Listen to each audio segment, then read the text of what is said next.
The war inside you, ID, ego, and superego. You know when you're standing in front of the fridge at 2 a.m. and there's leftover pizza calling your name, and suddenly you hear 3 different voices in your head, one screaming, "Eat IT now," another saying you're going to regret this tomorrow, and a third one trying to negotiate maybe just one slice. Well, congratulations. You've just met the 3 characters that live in your mind and are constantly at war with each other. There's a judge, a rebel, and a diplomat in your head, and they fight all the time. What if I told you that Freud discovered this internal battle over 100 years ago, and that understanding these 3 forces could completely change how you see yourself and your decisions? Today, I'm going to introduce you to the 3 most important inhabitants of your mind: the ID, the ego, and the superego. And trust me, once you meet them, you'll never see your internal conflicts the same way again. Before we dive into this fascinating world inside your head, do me a favor. If you want to better understand your own mind and discover the mysteries Freud unraveled about all of us, subscribe to the channel right now. Hit that bell so you don't miss any insight that could change your life, and leave a like if you're also curious about what goes on in your head. And don't forget to share this with that person who needs to understand why they make the decisions they do. Now let's meet the 3 characters fighting for control of your life. Meet your internal cast of characters. Imagine your mind is like a house with 3 roommates who couldn't be more different from each other. They all want different things.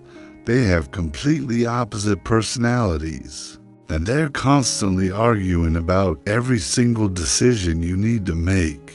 These aren't just random thoughts. They're organized forces with their own agendas, their own logic, and their own way of seeing the world. The fascinating thing is that most people go through life completely unaware of this internal war.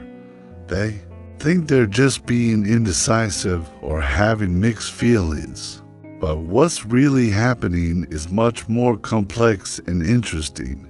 You have 3 distinct psychological forces pulling you in different directions, and understanding them is like getting the user manual for your own mind. Let me introduce you to each of these characters, and I guarantee you'll start recognizing them in your daily life immediately. The ID, meet your inner toddler. The first character we need to meet is the ID. Think of the ID as that spoiled child who never learned the word no. It's the part of you that wants what it wants, and it wants it right now.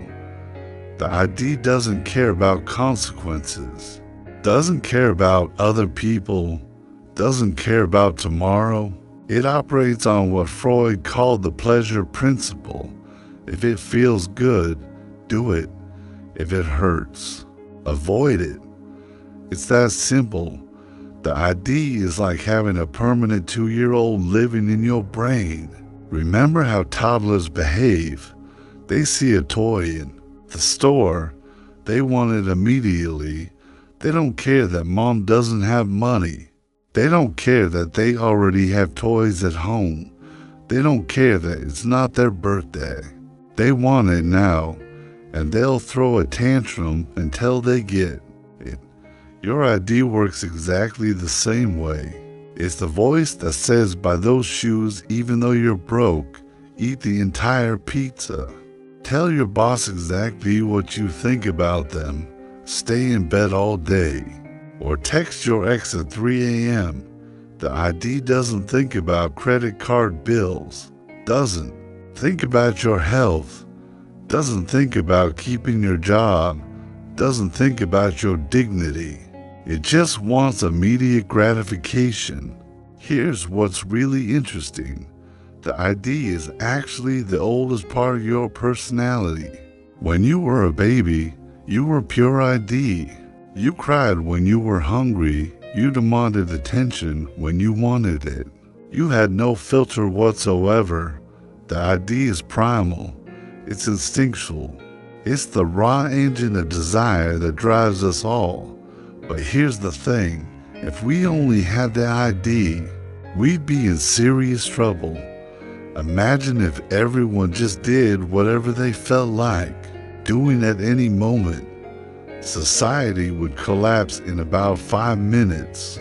That's why evolution gave us the next character in our internal drama, the superego.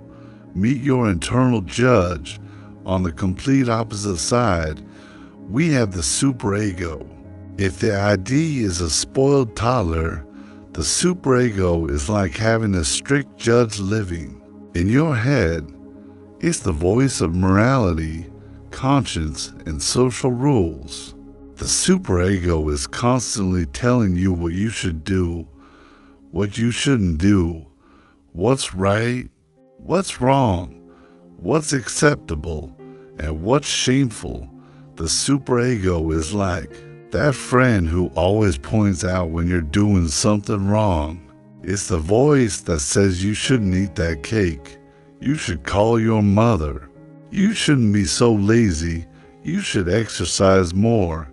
You shouldn't spend so much money. You should be more successful by now. Sound familiar? This internal judge developed from all the rules you learned growing up. Your parents' voices, your teachers' expectations, society's standards, religious teachings, all of this got internalized and became your superego.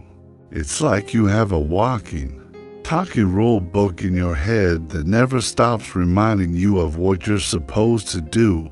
The superego operates on what Freud called the morality principle. It's not interested in what feels good or what you want. It's interested in what's right, what's proper, what's socially acceptable. It's the reason you feel guilty when you do something you know you shouldn't. And it's the reason you feel proud when you do something virtuous. But here's where it gets tricky.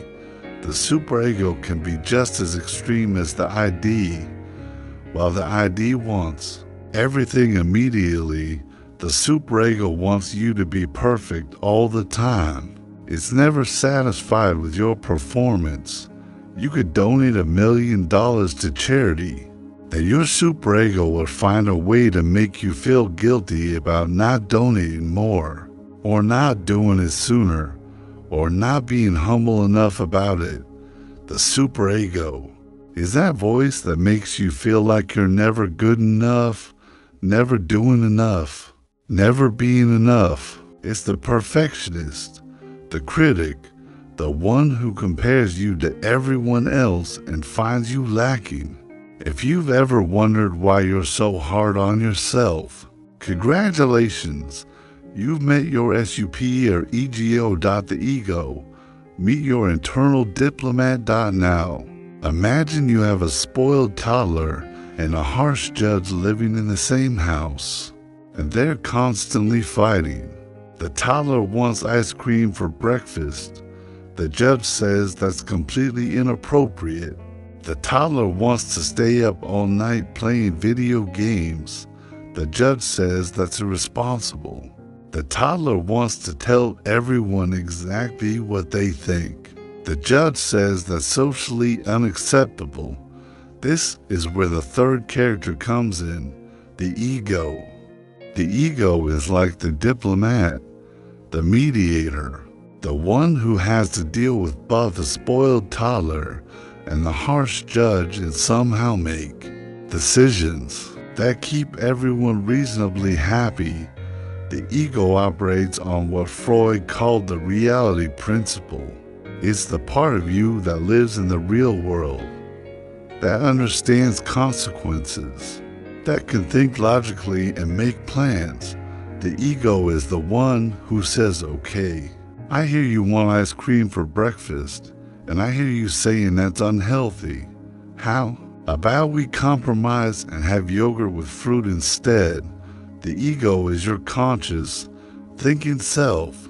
It's the you that you identify with most of the time. When you're making rational decisions, weighing pros and cons, thinking about the future, considering other people's feelings, that's your ego at work. But here's the challenging part. The ego has possibly the hardest job in the universe. It's trying to satisfy its desires while meeting the superego's standards, while dealing with the practical limitations of reality. It's like being a referee in a boxing match, where both fighters are trying to win by completely different rules. Think about it this way. You're at work, and your ID wants to take a 3-hour lunch break and scroll through social media. Your superego says you should stay late to finish extra projects and be the perfect employee. Your ego has to figure out how to get your work done efficiently, take a reasonable lunch break, and maintain your job security. It's exhausting. The daily battle. How this plays out in real life now that you met all three characters. Let's look at how they interact in your daily life, because once you start recognizing this pattern, you'll see it everywhere. Let's say you're trying to eat healthier. Your ID sees a chocolate cake and immediately wants it. It doesn't care about your diet, your health goals, or how you'll feel tomorrow. It just wants the immediate pleasure of eating something delicious. Your superego, meanwhile, is horrified. It's telling you that wanting cake is weak, that you should have perfect self-control, that you're failing at your health goals, and your poor ego is stuck in the middle, trying to figure out a solution that acknowledges your desire for something sweet, while maintaining your health goals and not triggering a guilt spiral. A healthy ego response might be, I hear that you want cake, and I understand that you're worried about my health. How about I have a small piece today and make sure I eat extra vegetables at dinner? But if your ego is weak or overwhelmed, you might end up either completely giving into the idea eating the whole cake or completely siding with the superego, feeling guilty and ashamed about even wanting cake. Let's try another example. You're in a relationship that's not working. Your ID wants immediate relief from the discomfort. It might want to cheat, or break up dramatically, or just disappear without explanation. Your superego is telling you that good people don't give up on relationships, that you should try harder, that breaking up is selfish and harmful. Your ego has to navigate between these extremes and find a mature solution. Maybe having an honest conversation, seeking couples therapy, or ending the relationship respectfully if it truly isn't working. Or here's a work example. Your boss gives you feedback that stings. Your ID wants to quit dramatically, tell them exactly what you think, or just stop trying altogether. Your superego is telling you that you're a terrible employee, that you should work twice as hard to make up for your failures, that you should be grateful for any job at all. Your ego needs to process the feedback objectively, decide what parts are valid, make improvements where necessary, and maintain your professional relationships. When the system breaks down, understanding these three forces is crucial, because when they get out of balance, that's when we develop psychological problems. Let's look at what happens when each one becomes the dominant. When the idea is too strong, you get impulsive, reckless behavior. This is the person who can't save money, who cheats on their partner, who quits their job without a backup plan, who says hurtful things when they're angry. They're ruled by immediate desires and can't think about consequences. When the superego is too strong, you get perfectionism, anxiety, and depression. This is the person who never feels good enough, who works themselves to exhaustion, who can't enjoy anything because they're always worried about what they should be doing instead. They're ruled by impossible standards and constant self-criticism. When the ego is too weak, you get indecision, anxiety, and feeling overwhelmed.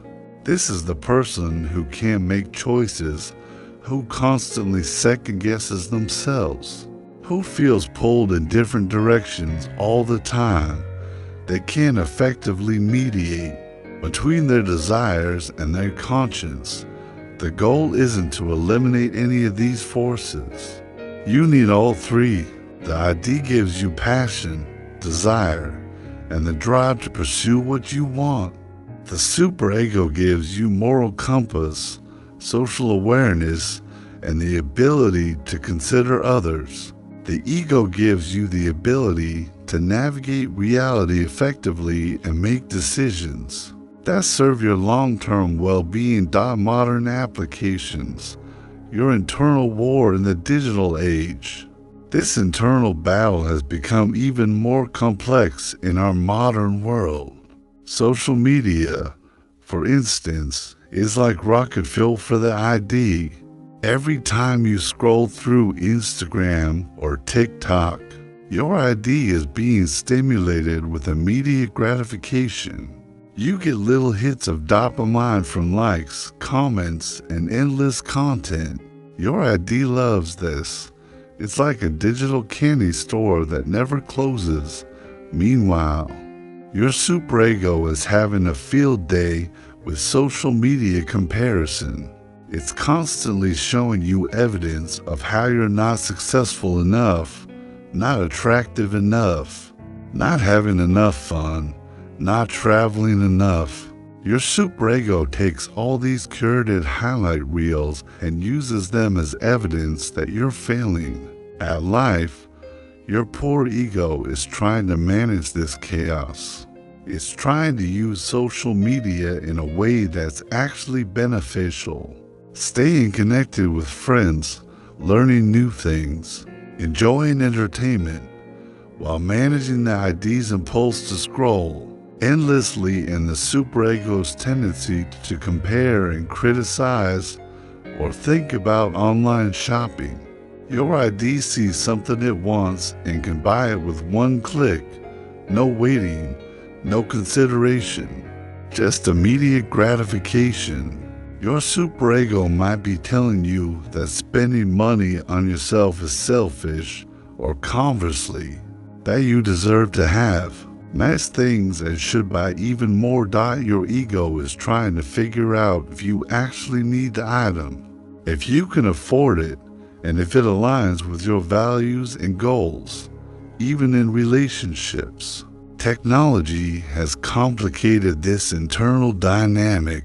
Your ID might want to text someone immediately when you're feeling emotional, or post passive-aggressive social media updates, or swipe through dating apps for the thrill of new connections. Your superego might be telling you that you're being too needy, or not trying hard enough, or that you should be in a relationship by now. Your ego is trying to communicate authentically, maintain healthy boundaries, and build genuine connections. The art of internal negotiation.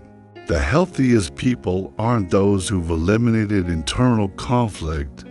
They're those who've learned to manage it effectively. They've developed what we might call internal diplomacy skills. They can acknowledge all three voices without being controlled by any single one. Here's what healthy internal negotiation looks like. When you're facing a decision, you first acknowledge what each part of you wants. You listen to your desires without immediately acting on them. You listen to your superego's concerns without accepting them as absolute truth. And then you let your ego find a solution that honors your needs while considering consequences. And other people die, for example. Let's say you're exhausted and want to skip your workout. Your idea is saying just stay home and watch Netflix. Your superego is saying you're lazy and undisciplined if you don't go. A healthy ego response might be, I hear that I'm tired and I hear that exercise is important. Maybe I'll do a shorter, gentler workout today, or take a walk instead of going to the gym. Or let's say you're angry with a friend. Your ID wants to tell them exactly how you feel right now, in the heat of the moment. Your superego is saying you should just suppress your anger and be nice. A healthy ego response might be, I'm really upset right now and I need to process these feelings. I'll wait until I'm calmer and then I'll have an honest conversation about what's bothering me. Recognizing your patterns. Everyone has different patterns in how their ID, ego, and superego interact. Some people are more ID dominant. They tend to be impulsive, passionate, and immediate in their responses. Others are more superego dominant. They're highly conscientious, self-critical, and focused on doing the right thing. And some people have a strong ego. They're good at making balanced decisions, but might struggle with being too intellectual or detached from their emotions. Understanding your own patterns is incredibly valuable. If you know you tend to be ID dominant, you can build and pause strategies before making big decisions. If you know you tend to be superego dominant, you can practice self-compassion and challenge your inner critic.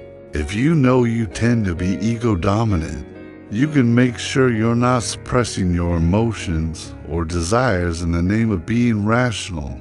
The goal isn't to change who you are. It's to become more aware of how your mind works so you can make choices that truly serve you. When you understand that you have these three forces operating within you, you can start to work with them instead of being controlled by them. The freedom of understanding. Here's the beautiful thing about understanding. The ID, ego, and superego, it gives you perspective on your own internal experience. Instead of being confused by your conflicting feelings, you can recognize them as natural parts of how your mind works. When you're standing in front of that fridge at 2 a.m., instead of just feeling confused about why you want pizza when you know you shouldn't, you can recognize, oh, that's my ID wanting immediate comfort, my superego judging me for wanting it, and my ego trying to figure out what to do. This awareness alone can be incredibly liberating. You start to realize that having conflicting desires doesn't mean you're broken or confused. It means you're human. Everyone has an internal judge, rebel, and diplomat. Everyone experiences this war between what they want, what they think they should do, and what makes sense in reality. Understanding this can also help you be more compassionate with other people. When someone makes a decision that seems irrational to you, instead of judging them, you can recognize that they're probably experiencing their own internal conflict. Between competing forces, maybe their ID is overpowering their ego, or their superego is being harsh, or they're struggling to find balance just like you are. Your ongoing journey. The war between your ID, ego, and superego isn't something you'll ever resolve completely, and that's actually a good thing. This internal tension is what makes you human, what drives you to grow, what keeps life interesting and complex. The goal isn't to eliminate the conflict, but to become a more skilled mediator in your own mind. As you go through life, you'll find that different situations bring out different aspects of these forces. Stress might make your ID more demanding or your superego more critical. Success might strengthen your ego's confidence in its ability to navigate challenges. Relationships might highlight how these forces interact with your attachment to other people. The key is to remain curious about your own internal process. When you notice yourself feeling conflicted, instead of trying to make the feeling go away, try to identify which forces are at play. What does your ID want? What is your superego concerned about? What would be a wise ego response? Remember, awareness is the first step toward change. You can't modify patterns you don't recognize, and you can't work with forces you don't understand. But once you start recognizing these three characters in your daily life, you'll have much more power to shape your decisions consciously rather than being tossed around by unconscious conflicts. So, what do you think? Can you recognize these three characters in your own mind? I bet if you think about your last big decision, you can identify exactly how your ID, ego, and superego were each trying to influence you. If this video helped you understand something about your own internal world, leave that like and subscribe to the channel if you haven't already. Hit the bell because every week there's new content to help you decode the mysteries of your own mind. And now I want to know from you, which one of these three forces do you think is strongest in your life? Are you more ID-driven, always following your impulses? Are you more superego-driven, constantly judging yourself and others? Or are you more ego-driven, always trying to find the logical, balanced solution? Tell me in the comments. Share a specific example of a time when you felt these three forces pulling you in different directions. I read all the comments and always respond, and I bet other viewers will relate to your experience too. Remember, understanding your mind is the first step toward having more control over your life. You've got a judge, a rebel, and a diplomat in your head, and now you know how to work with all three of them. See you in the next video, where we'll explore more fascinating insights about how your mind really works.